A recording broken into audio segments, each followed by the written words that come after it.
ముందుగా అందరికీ నమస్కారం. నా పేరు డాక్టర్ సూర్యకిరణ్ సలాది. సాధారణంగా ప్రస్తుత రోజుల్లో అందరికీ కూడా ఇమ్యూనిటీ తక్కువగా ఉంటుంది. సో ఇమ్యూనిటీ అనేది మన బాడీకి ఒక రక్షణ వ్యవస్థ. ఎప్పుడైతే మనకి ఎటువంటి వ్యాధులు రాకుండా ఉండాలంటే మనకి ఇమ్యూనిటీ అనేది చాలా ఉపయోగం. సో ఇమ్యూనిటీ అనేది మనిషికి ఏ విధంగా వస్తుంది అంటే కనుక ఫస్ట్ నిద్ర నుంచి మొదలు పెడదాం. నిద్ర అనేది ప్రతి మనిషికి అవసరం. నిద్ర కనీసం 7-8 గంటలు నిద్రపోతే కనుక చక్కగా మన బాడీకి ఇమ్యూనిటీ అనేది పెరుగుతుంది. అదేవిధంగా మన రోగ నిరోధక శక్తి కూడా పెరుగుతుంది. దానివల్ల ఎటువంటి వ్యాధులు రాకుండా కూడా ఉపయోగపడతాయి. అదేవిధంగా నిద్ర తర్వాత మనం తీసుకునే వాటర్ అనేది చాలా ఇంపార్టెంట్. మనం రోజుకి కనీసం 3 to 4 లీటర్స్ కనుక వాటర్ తీసుకుంటే మనకి మన బాడీ యొక్క రక్షణ వ్యవస్థ బాగా పనిచేస్తుంది. ఎప్పుడైతే వాటర్ తక్కువ తీసుకుంటామో దానివల్ల కొన్ని రకాల స్కిన్ ప్రాబ్లమ్స్ కావచ్చు, అదేవిధంగా యూరినరీ ప్రాబ్లమ్స్ కూడా వచ్చే అవకాశం ఉంటుందన్నమాట. మనం తీసుకునే ఆహార పదార్థాల్లో సమతుల్యమైన ఆహారం, చాలా మంది ఏం చేస్తుంటారు, కేవలం ప్రోటీన్ మాత్రమే తీసుకుంటారు, కొంతమంది కార్బోహైడ్రేట్స్ ఒకటే తీసుకుంటారు. సో ఈ బ్యాలెన్స్ లేకపోవడం వల్ల ఏమవుతుందంటే వాళ్ళ యొక్క ఇమ్యూనిటీ అనేది సరిగ్గా ఉండదన్నమాట.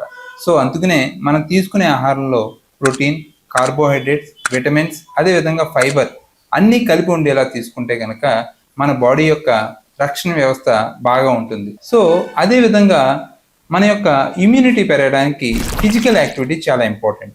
మనం ఫిజికల్ యాక్టివిటీ సాధారణంగా చాలామంది ఏం చేస్తారంటే ఫిజికల్ యాక్టివిటీ అంటే ఎక్కువగా నడిచేయటం కానీ లేకపోతే ఎక్కువ జాగింగ్ చేయటం కానీ ఇలా చేస్తూ ఉంటారు.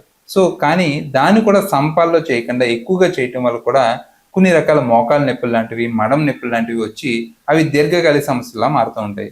మరికొంతమంది షటిల్ అని, టెన్నిస్ అని ఒక ప్రాపర్ ట్రైనింగ్ లేకుండా వాడడం వల్ల వాళ్ళకి టెన్నిస్ ఎల్బో లాంటివి వచ్చి వాళ్ళ యొక్క ఫిజికల్ యాక్టివిటీకి వాళ్ళు చేయడానికి ఇబ్బంది పడుతూ ఉంటారు.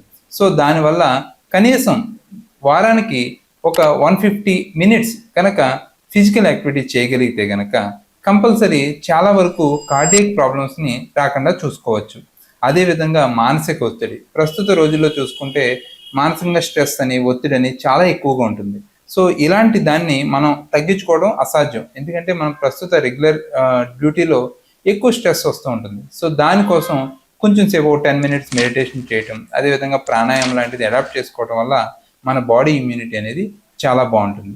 అదేవిధంగా ఖచ్చితంగా రోజుకు ఒక 15 మినిట్స్ కనీసం వారంలో 3 రోజులన్నా మనం కనుక సన్కి ఎక్స్పోజ్ అవ్వటం వల్ల విటమిన్ డి డెఫిషియన్సీ లేకుండా ఉంటుందన్నమాట. సో ఈ విధంగా మన యొక్క హెల్త్ని అన్ని విధాలుగా బ్యాలెన్స్ చేసుకోవడం వల్ల మన ఇమ్యూనిటీ పెరుగుతుంది. ఎప్పుడైతే ఇమ్యూనిటీ పెరుగుతుందో దానివల్ల రోగనిరోధక పెరగడం వల్ల మనకి ఎటువంటి హెల్త్ ప్రాబ్లమ్స్ రావు. అదేవిధంగా ఒకవేళ హెల్త్ ప్రాబ్లమ్స్ వచ్చినా కూడా దాని డ్యూరేషన్ చాలా తక్కువ కాలం ఉంటుంది. మనం వేసుకున్న మందులు కూడా చాలా స్పీడ్గా పనిచేస్తాయి. కాబట్టి మన యొక్క ఇమ్యూనిటీని చక్కగా ఈ విధంగా మార్పు చేసుకుని మన యొక్క ఇమ్యూనిటీని పెంచుకుందాం. Thank you very much. మీ డాక్టర్ సూర్యకిరణ్ సలాది.